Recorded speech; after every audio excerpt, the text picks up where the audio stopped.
انا هقول لك اللي انا بشوفه وتعالى نتناقش فيها. تمام. انا بشوف ان جمهور الكوره دايما على العموم، وهخصص على جمهور النادي الاهلي، عنده انطباعات. الانطباع ده له علاقه بالمباراه ديت. انت اديتني ال100%، انا مبسوط وانا عاطفي كجمهور عاطفي. صح.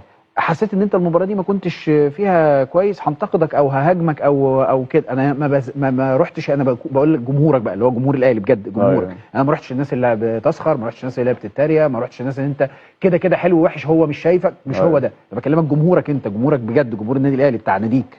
فهتلاقيه بيتعامل معاك انه لا، طاهر النهارده يستحق ان انا اتكلم عنه كويس. تلاقي الناس اللي على السوشيال ميديا الاهلاويه بجد تلاقيهم لا، ده طاهر النهارده مميز، ده طاهر جاي من بعيد، ده طاهر في السوبر عمل كذا. ما ده بيبقى نوع من انواع التقدير، وهو عارف كويس ان انت من اللعيبه المميزه. شويه تروح شويه تيجي، بس هو حطك. ليه بتقول ان انت مش من اللعيبه المفضله؟ مش قصدي يعني مش من اللعيبه المفضله، اللي هو مش يعني الناس مش بتحبني للدرجه، بس قصدي ان انا مثلا اوقات كتير بحس ان انا كنت مأدي بشكل كويس، بس هي حته ان انا مثلا ما جبتش جون، ما عملتش جون، فدي مش بتبقى متبص عليها قوي، مش بيشوف انت عملت ايه في الملعب كمجمل يعني.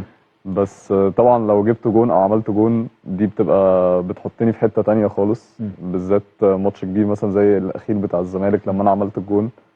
لا، لقيت الناس طبعا بتساندني وبتتكلم عني بشكل كويس جدا، ودي حاجه يعني بتبسطني اكيد، يعني اكيد بتبسطني، واكيد بتبقى مدياني دفعه، ويعني بتعلي لي الثقه عندي في الماتشات اللي بعد كده. حتى في التمرين بتديني ثقه زياده شويه للكويس مش للوحش، مش الثقه اللي هي غرور او حاجه.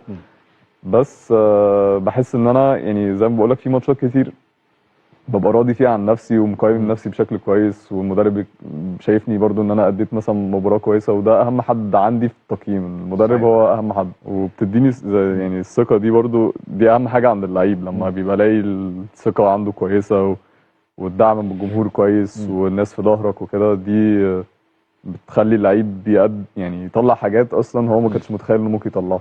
صحيح. قدم لك جايزة البرنامج نتصور بيها ونختم سوا مع بعض. احلى سكينة موجود. اتفضل يا طاهر بيه. ناخد اللقطة الأخيرة من البرنامج. طاهر بشكرك شكرا جزيلا، شرفتنا ونورتنا، وسعيد بيك جدا جدا. ربنا يكتب لك دايما التوفيق، ودي هدية مننا ليك. احلى هدية، عشان انت كنت بتدور عليها. يلا بينا، سلام عليكم.